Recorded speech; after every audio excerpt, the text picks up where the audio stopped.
Si votre voisin crache sur le palier, que votre prof vous invite à sa fête d'anniversaire ou que l'agent immobilier hurle parce que vous n'avez pas enlevé vos chaussures avant d'entrer, c'est que oui, vous vivez certainement un choc culturel.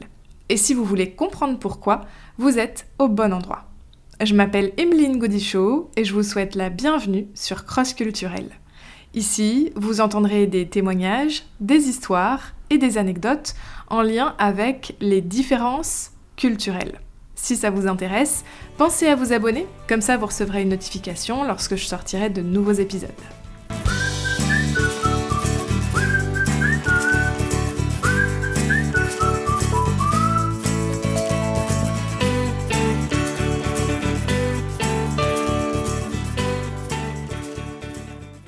Selon une enquête réalisée entre 2022 et 2023 auprès de 12 000 personnes par une assurance américaine appelée Cigna, 98% des expatriés déclarent présenter des symptômes de burn-out. 89% affirment ne pas réussir à déconnecter du travail, ils disent être toujours sur le qui-vive, et 87% se sentent impuissants, piégés ou abattus. Aujourd'hui, nous allons écouter le témoignage de Marie Kenney, qui vit à Taïwan depuis 5 ans. Si aujourd'hui Marie a trouvé un équilibre professionnel qui lui correspond pleinement, ça n'a pas toujours été le cas. Dans cet épisode, elle nous partage 3 expériences professionnelles en entreprise taïwanaise qui non seulement lui ont fait prendre conscience des différences culturelles avec Taïwan, mais aussi et surtout l'ont menée au burn-out. C'était juste avant le Covid, donc via un site d'emploi taïwanais en fait. Et comme j'avais de l'expérience dans la cosmétique, ils m'ont contactée. C'était une entreprise qui fabriquait des contenants en verre pour la cosmétique et les parfums. Alors j'ai hésité un peu au début parce que c'était dans la campagne de Taïwan, pas vraiment en ville, et puis en plus pas du tout à côté de la capitale Taipei. C'était vraiment c'est un coin un peu perdu, mais au final j'y suis allée quand même pour le challenge, pour l'expérience, pour un peu repousser mes limites peut-être aussi, et parce que j'avais je sais pas, un bon feeling, avec, le contact que j'avais, l'entreprise, et j'ai fait 6 mois avec eux de stage. Alors à ce moment-là, ça se passait plutôt bien dans le sens où je sentais que j'avais pas encore fini tout ce que je pouvais faire ou tout ce que je voulais apprendre, et donc du coup, ils ont étendu mon contrat en contrat local travail, mais l'entreprise a eu des problèmes financiers. On avait du mal à recruter, et en fait, petit à petit, je me suis retrouvée à avoir de plus en plus de responsabilités et de choses à faire, et j'en ai discuté plusieurs fois avec ma manager en disant que j'avais vraiment besoin d'aide, mais mes collègues qui étaient encore là n'avaient pas non plus le temps de récupérer des choses qui étaient pour moi, et ils n'arrivaient plus à trouver de personnes venant d'Asie du Sud-Est pour travailler dans les usines, et donc du coup, ils nous ont demandé à nous qui travaillons dans les bureaux d'aller aider en usine. Mais derrière, il fallait aussi que notre travail de bureau soit fait. Donc déjà, moi, ça a un peu tiqué, à ce moment-là, et je l'ai dit en pleine réunion au DG, donc hiérarchie. Normalement, on est censé passer par sa manager, pas directement au-dessus. Mais moi, je l'ai dit au directeur général directement en réunion. Je lui ai dit: «Mais je suis désolée, mais on n'arrive déjà pas à finir notre travail. Comment vous voulez qu'on fasse, en fait?» Et à ce moment-là, j'ai vu tous mes collègues se tourner vers moi avec des gros yeux en mode: «Mais Marie, qu'est-ce que tu dis? Faut pas dire ce genre de choses. Normalement, on le dit en privé entre nous, ou à la limite, tu le dis à la manager avec qui on s'entend bien, mais pas à lui». Moi, j'ai un peu réagi en tant que Française qui râle tout de suite, je pense. Et bon, je pense que j'avais aussi cette, différenciation du fait d'être étrangère, et que certaines choses pouvaient m'être pardonnées ou acceptées parce que j'étais étrangère, et qui ne ça serait pas passé avec un Taïwanais, je pense aussi. Je ne pensais pas qu'à moi à ce moment-là. Je me dis: «Bon, moi, je peux l'oser le dire», donc je l'ai dit. Je dis: «Voilà, on n'arrive déjà pas à terminer notre travail, donc comment on va faire?» Et donc du coup, la culture taïwanaise, c'est pas une culture individualiste comme on peut avoir en France, c'est vraiment la culture de groupe, d'entraide, et cetera. Et donc pour le patron, c'était vraiment: «Bah oui, mais voilà, la situation est telle que il faut que tout le monde s'entraide pour qu'on arrive à survivre». Quand il disait ça, c'était: «Il faut que l'entreprise, gagne de l'argent et que l'entreprise soit toujours là au bout du compte», et il fallait qu'on s'entraide. Alors j'ai voulu y aller de bonne foi, et je me dis: «Bon, je vais tester», mais ça ne l'a pas fait du tout, mais pas qu'avec moi, avec tout le monde, parce que fallait une formation, savoir quels sont les défauts du verre, voir des rayures, voir des fissures. En fait, on retardait plus les personnes qui étaient sur la ligne, qui devaient en plus nous apprendre à regarder tous ces défauts, à rattraper nos erreurs, à dire: «Ah mince, celui-là tu l'as pas vu», Et du coup, bah, j'ai partagé ça à ma manager ensuite en lui disant que bah voilà, non, ça passe pas du tout, c'est pas possible, et que j'avais pas envie d'y retourner. Enfin, c'est dans mon droit de le dire. Enfin voilà, ça c'est pas noté sur le contrat que j'ai signé. Si je veux pas y aller, j'y vais pas. J'ai été la seule de l'entreprise à ne plus y aller. Tous les autres, personne n'a osé dire quoi que ce soit. Jusqu'à ce qu'un jour, en fait, l'entreprise se prenne un blâme parce que quelqu'un dans l'entreprise avait été porté plainte anonymement en disant qu'il y avait du travail caché et Ouais. c'était pas moi. Mais tout le monde a cru que c'était moi du coup. Ça a un peu été la goutte d'eau qui a fait déborder le vase, ça, du côté travail et aussi au niveau personnel, comme tu disais, parce que j'étais dans un trou un peu paumé. Alors, c'était correct, je me plaisais bien en soi, j'étais pas non plus très, très loin d'une grande ville à côté, j'avais mes amis, enfin voilà, j'étais pas toute seule, mais j'étais loin de mes amies françaises qui, elles, étaient sur Taipei, à la capitale. Et quand on est comme ça dans un pays loin de chez soi, ça fait quand même du bien d'avoir des gens de son pays autour. Ça fait quand même du bien de pas être toute seule.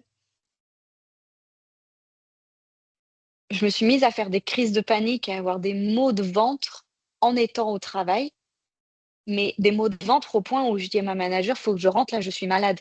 J'avais l'impression d'avoir envie de vomir, un peu comme une gastro, et une fois arrivée chez moi, plus rien. Mais quand Ah je dis ouais. plus rien, c'est, d'un coup, j'avais la pêche et je me mettais à faire le ménage chez moi, enfin voilà quoi. Donc du coup, bah, je me disais: «Bon, bah, ça va, c'est passé, peut-être que j'avais une petite nausée, ça va mieux, demain je retourne au travail». Sauf que le lendemain, je retourne au travail, mais ça revient. Et Mmh. au début, je me suis dit: «Bah, peut-être que c'est juste parce que là, bon, il y a pas une ambiance, hyper, sympa dans l'entreprise, au niveau financier, au niveau voilà, tout ce que j'ai raconté, même si ça se passait bien avec les collègues, mais je veux dire, niveau culture d'entreprise, bon, c'était pas au beau fixe non plus, quoi. Peut-être il est temps que je change de travail». Et c'est pour ça que j'ai changé de travail dans un premier temps dans une autre entreprise. Je me suis dit: «C'est le problème de ce travail-là, de cette entreprise-là en particulier». En tant que Français, l'état d'esprit très collectif du monde taïwanais peut nous sembler très inspirant, et il l'est à beaucoup d'égards. Pourtant, en écoutant le témoignage de Marie, on se rend compte que cette qualité peut être à double tranchant. Si la jouer collectif voudrait dire aller travailler à l'usine alors que vous avez un job de cadre, le feriez-vous? Il n'y a pas de bonne ou de mauvaise réponse à cette question, hein, vous l'aurez compris. Il n'empêche que ce que cette expérience de Marie nous apprend, c'est que lorsque l'on part vivre à l'étranger, parfois notre vision du travail se retrouve confrontée à des normes locales complètement différentes. Si ce choc culturel devient trop important pour vous, l'une des solutions que vous pouvez envisager, c'est de changer d'entreprise, et c'est donc ce que Marie a fait, et ce qui l'a menée à sa seconde expérience en entreprise taïwanaise. Et je suis repartie du coup après sur Taipei. J'ai dit: «Bon, je vais me rapprocher de mes amies françaises, je vais retourner dans une grande ville». Je vais déménager, voilà, je vais changer d'environnement, ça ira peut-être un peu mieux. Et donc du coup, à ce deuxième travail-là, où je suis restée que 5 mois à peine, cette fois-ci, je n'avais pas assez de travail. Je n'avais rien à faire. Et donc en fait, j'allais au travail sans savoir quoi faire. Ce qu'on m'avait vendu sur le papier, des missions, ce que je devais faire et cetera, ça ressemblait pas du tout à ce que je faisais tous les jours devant mon bureau. Je voyais pas trop ce que je pouvais faire, je m'ennuyais. Au final, je suis même pas partie de moi-même, c'est eux qui m'ont fait partir. Mais entre-temps, j'avais trouvé un travail la semaine où je partais, parce que je faisais d'autres, entretiens à ce moment-là. Un mois après, j'avais du coup un nouveau travail qui était dans la troisième entreprise taïwanaise que j'ai faite. En France, on est très regardant sur les intitulés de poste. C'est matière à négociation pendant les entretiens d'embauche avec les RH. Avoir un intitulé de poste à la hauteur de son nombre d'années d'expérience, c'est très important pour bien se vendre sur le marché du travail. À Taïwan et en Chine continentale, c'est très différent. De nombreux Français en témoignent d'ailleurs, hein. Aller en Asie en début de carrière, c'est un excellent tremplin pour monter plus rapidement les échelons hiérarchiques à notre retour en France. Ça, c'est parce qu'en Asie, on a beaucoup moins de mal à proposer des intitulés de poste très attrayants. La seule différence, c'est bien sûr que le poste pour lequel on postule, qu'il ait un très bel intitulé ou un intitulé équivalent à celui qu'il aurait en France, correspondra bel et bien à notre niveau d'expérience. Ce que ça veut dire, c'est que vous pouvez parfaitement être directeur commercial à 27 ans, c'est pas pour autant que vous aurez des responsabilités équivalentes à celles que vous auriez en France avec un tel intitulé de poste. Ça, pour les Français, ça peut générer d'énormes frustrations. Mon travail, cette fois, c'était business developer. En fait, moi, mon objectif, c'était de trouver des entreprises en France qui avaient des besoins de traduction et spécialement pour les langues asiatiques, du coup. Et le problème, c'est que comme j'étais business developer et pas commercial derrière, moi, mes bonus étaient comptés sur les nombres de clients que j'arrivais à ramener et pas sur le chiffre d'affaires total que je faisais. En gros, si tu avais un chiffre d'affaires ridicule, mais que tu ramenais plein de clients, tu avais plein de bonus. Par contre, si un client, moi, me ramenait un chiffre d'affaires énorme, je touchais pas sur ça. Et donc, du coup, je me suis dit, bon, on va voir à la fin de l'année combien ça va faire. Et en fait, je me suis retrouvée à avoir le SMIC étranger, parce qu'en fait, les étrangers ont un SMIC différent des Taïwanais pour protéger les Taïwanais, parce que comme le SMIC étranger est un peu plus haut, c'est pour essayer, d'entre guillemets, de forcer les entreprises à privilégier les Taïwanais via les étrangers. Mais du coup, même en étant très occupée et en contactant dans tous les sens, j'avais pas ce sentiment de réussite, ce sentiment de faire quelque chose qui me plaisait. Et il y avait aussi le côté problème culture d'entreprise qui, je pense, là, cette fois, a été la pire de toutes.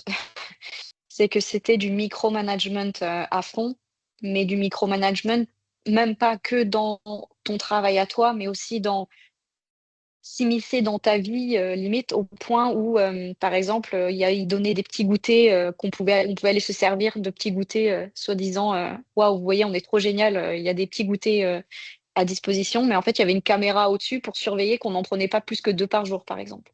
Ou alors, les cafés, il fallait les payer et donc du coup, pareil, il y avait une caméra qui vérifie bien que chacun payait et mettait bien une pièce dans la machine. Il fallait badger. En fait, on avait une période de 15 minutes de laps de temps où on pouvait arriver dans ces 15 minutes-là sans avoir de pénalité et si tu arrivais 1 minute en retard, on te sucrait 1 heure de salaire et ils considéraient que les heures supplémentaires commençaient une demi-heure après ton heure de fin de travail, parce qu'ils considéraient que tu prenais une pause avant de continuer le travail pour essayer de décaler encore ça et tu ne pouvais déclarer tes heures qu'à partir de 1 heure de travail supplémentaire. Ce qui fait qu'en fait, c'était à partir d'1 heure et demie de travail en plus que tu pouvais commencer à déclarer tes heures supplémentaires. Donc en gros, il fallait que tu restes au minimum 2 heures et demie en plus dans l'entreprise pour être payé 1 heure en plus. Ou Mmh. alors, par exemple, le contrat que j'ai eu, dès que je l'ai eu dans les mains, j'ai su qu'il n'était pas légal. Mais comme on était encore en plein Covid et que j'avais besoin d'un travail, je me suis dit: «Bon, je vais faire ma française plus tard s'il y a besoin pour essayer de, voilà, de connaître mes droits et cetera, de comment ça fonctionne». Mais je savais très bien que le contrat était pas légal dans le sens où dans le contrat, c'était noté que si on voulait démissionner, il fallait qu'on leur rende 3 mois de salaire plus la totalité des bonus qu'on avait accumulés via eux dans l'entreprise. Sachant qu'à Taïwan, en fait, quand tu veux démissionner, ça va de 10 jours de préavis à 30 jours de préavis. Mais dans cette entreprise-là, en fait, tu avais pas le droit de partir dans cette année de contrat, sinon il y avait cette fameuse pénalité de 3 mois de salaire plus les bonus à rendre. J'ai fait un an chez eux et je me suis dit: «Bon, là, qu'est-ce qu'on fait?» Et j'ai re-signé quand même parce que à ce moment-là, j'étais complètement perdue dans ma vie, je savais pas quoi faire, je savais pas où aller. J'avais déjà eu, 3 mauvaises expériences, j'en voulais pas d'une quatrième. Je me suis dit: «Bon, pour le moment, on reste là, le temps que j'arrive à trouver ce que je veux faire réellement», et je me dis: «C'est pas grave Marie, tu démissionneras en plein milieu et on verra». Cette expérience, que Marie vous raconte en une dizaine de minutes, elle a duré 3 ans et demi dans 3 entreprises différentes. Marie a été confrontée à la réalité du monde du travail taïwanais, auquel pourtant elle avait tenté de se préparer. Et ça, c'est pas une expérience qui est propre à Marie. Selon le média Expat Focus, dans les pays dont la culture est particulièrement différente de la culture française, 70% des expatriations échouent. Et ce que l'on entend par une expatriation qui échoue, c'est un retour sur le territoire français moins de 6 mois après le départ. À ce moment-là, du coup, j'avais décidé de voir un psy pour essayer de m'aider à tout remettre en place dans ma tête. Enfin voilà, il m'avait donné des petits exercices à faire pour essayer de remettre de l'ordre un peu dans ma tête et dans tout ça. Ces exercices m'ont fait comprendre que en fait, c'était pas moi le problème et ma manière d'y réagir, mais aussi l'environnement dans lequel j'étais. J'avais aussi des amis qui étaient sur place. On s'est beaucoup entraidés, on a beaucoup parlé. Du coup, on a eu beaucoup de partage d'expériences et on comprenait pas, enfin moi au début, je comprenais pas pourquoi moi je le vivais aussi mal alors que mes collègues à côté, qui étaient français aussi, ou il y avait aussi des Espagnols, bah, pour eux c'était tout allait très bien en fait. On s'en rend pas compte tout de suite, mais très souvent, ça devient physique. Le mal-être qu'on a émotionnel, qu'on essaie de refouler, devient aussi physique. Et j'avais très souvent mal partout. J'avais mal dans la poitrine. J'étais tout le temps fatiguée, tout le temps des maux de tête, des maux de dos, des maux de hanche. Je me faisais mal facilement, je me bloquais le dos, j'avais du mal à respirer, j'avais mal au cœur. Puis je passais mon temps à aller à l'hôpital faire des prises de sang, à aller voir si j'avais pas mal ci, ça. J'avais mal ici dans le cou. J'étais persuadée que j'avais une inflammation tout le temps continue dans la gorge parce que en fait, j'avais tout le temps la gorge nouée, serrée. Et en fait, c'était pas dans la gorge, c'était les muscles ici autour. J'étais tout le temps crispée. Euh, Jusqu'au jour où, en pleine nuit, à 3 heures du matin, ou je sais plus quelle heure il était, très tard ou très tôt en tout cas, je fasse une crise de panique dans mon sommeil à me réveiller, mais en sursaut, avec le cœur qui me faisait tellement mal et à pleurer. En fait, je pleurais dans mon sommeil, je me suis réveillée en pleurant, j'avais mal au cœur, crise d'angoisse ou de panique, enfin tout en même temps. Et en fait, j'ai commencé à paniquer parce que j'avais tellement mal au cœur qu'en fait, au bout d'un moment, on me dit, il faut que je fasse quelque chose. Ça se trouve, j'ai réellement quelque chose au cœur. Je me suis levée, j'ai pris un taxi toute seule pour aller à l'hôpital. Je suis allée aux urgences. Ils m'ont prise d'urgence parce que quand on dit qu'on a mal au cœur, en général, les gens réagissent vite quand même. Ouais. On m'a fait une batterie de tests, prise de sang, radio, tout ce qu'on veut là, pour qu'au final, on me dise mais vous avez rien, madame. Et je dis mais bah, vous pouvez pas me dire que j'ai rien. Vous voyez bien que ça va pas. Ils me répondent juste limite avec un sourire pour essayer de me détendre, mais ça n'a pas du tout fonctionné. Bah, vous êtes stressée récemment? Bah, je pense, oui, mais comme tout le monde, je pense, enfin, voilà. Mais est-ce que vous avez quelque chose de particulier qui fait que voilà, vous pouviez être dans cet état? Je sais pas, le travail, voilà, j'ai pas essayé de trop non plus expliquer tous les détails. C'était pas à eux que c'était pas à eux d'écouter tout ça, mais et donc du coup, on m'a dit: «Bah, écoutez, on va vous donner un anxiolytique, on va vous donner une ordonnance au cas où que ça revienne, si vous pouvez rentrer chez vous». Et je leur dis: «Mais et cet après-midi, comment je fais?» Parce que du coup, on était le matin, donc je commençais à 13h30. Je dis: «Bah, après j'ai une journée de travail, moi, qu'est-ce que vous préconisez?» «Ah bah, vous pouvez y aller, vous inquiétez pas, tout va bien, hein». Et c'est à ce moment-là où je me suis dit: «Mais non, tout va pas bien». Non, c'est pas vrai, enfin, je peux pas continuer à me dire que tout va bien alors qu'il est 5 heures du mat et que je suis toute seule aux urgences, pour avoir mal au cœur et qu'on me réponde qu'en fait, je suis en très bonne santé. Et donc du coup, on m'a donné l'anxiolytique. Sur le moment, ça a fonctionné, ça allait mieux. Je suis allée au travail et j'ai été un zombie toute la journée, un peu ailleurs, à me demander: «Mais qu'est-ce qui se passe dans ma vie pour que j'en arrive là?» D'avoir un niveau master, d'avoir, 1 000 € de salaire par mois, de faire 40 heures semaine et de pas avoir de vie à côté parce que j'avais le temps de rien faire, que ce soit mentalement, mais aussi physiquement parce que, bah, j'étais tout le temps sur la route ou au travail. Le week-end, j'avais goût à rien parce que je récupérais juste de la semaine. En fait, j'avais une chambre d'étudiante, à peine 15 mètres carrés, 10 mètres carrés peut-être avec juste un lit et une salle de bain, même pas de cuisine, rien. Enfin, en fait, il y avait je me suis rendu compte que ça allait pas, quoi. À l'époque, j'avais du coup 26 ou 27, je sais plus. Et je me suis dit: «Mais à un moment, enfin, je peux plus continuer à vivre comme ça». J'allais voir le médecin, en disant que, bah, ça allait pas, comme j'ai dit, parce que j'avais tout le temps quelque chose, parce que c'était tout le temps physique, jusqu'à un jour où je lui dise: «Mais à chaque fois que vous me donnez un papier qui me permet de me reposer une journée, vous avez pas plus?» Et il m'avait dit: «Bah si, je peux te donner 3 jours si tu veux». Je fais: «Bah, pourquoi vous me les donniez pas au départ? Les 3 jours, je les aurais pris en fait, moi, ces 3 jours pour me reposer un peu». Et il m'a dit: «Bah oui, mais en général, on n'en parle pas parce que vous comprenez, c'est mal vu de proposer ça à quelqu'un, de dire à la personne qu'elle est trop faible, qu'elle a besoin de ces 3 jours pour se reposer». Et sur le moment, je me suis dit: «En fait, pour eux, c'est la honte de devoir se poser, de se reposer, de prendre du temps pour soi quand ça va pas, de dire que ça va pas». Et il osait pas me les proposer et j'ai été passer 3 jours clouée au lit, alors qu'en fait, j'étais pas réellement malade, juste c'était mon corps qui me disait: «Mais là, j'en peux plus». Si vous vivez un choc culturel en lien avec le monde professionnel, où que ce soit, il y a de grandes chances que la conception locale de la santé mentale ne soit pas la même qu'en France. C'est tout à fait normal, chaque culture évolue différemment et parle différemment de certains sujets. Il y a des tabous en France et il y a également des tabous ailleurs. Considérer que les problèmes liés à la santé mentale ne peuvent être résolus que par la prise d'anxiolytiques n'est pas une conception purement taïwanaise, hein.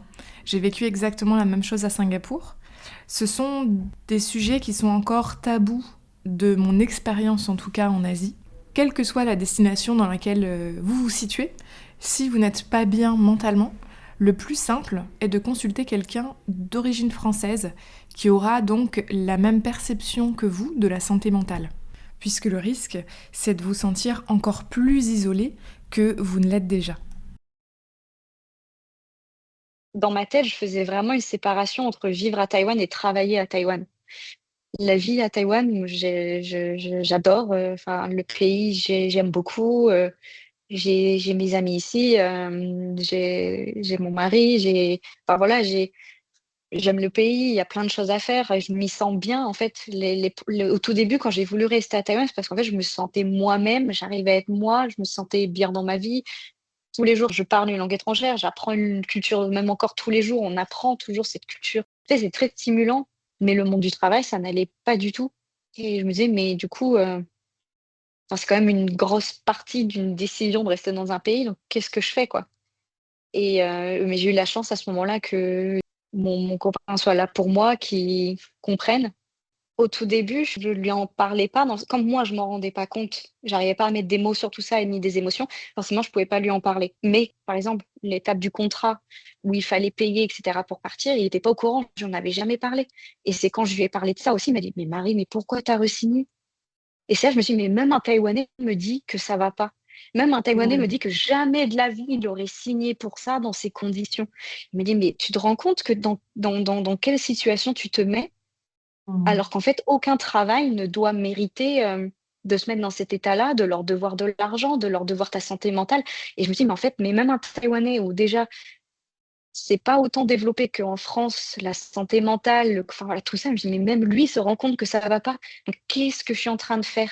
Et là, j'ai commencé à sentir un peu voilà, cette colère en me disant, mais pourquoi je me suis fait, envers moi, envers eux, mais envers moi aussi, hein, pourquoi je me suis fait vivre ça? Pourquoi j'ai accepté tout ça? Pourquoi j'ai toléré tout ça?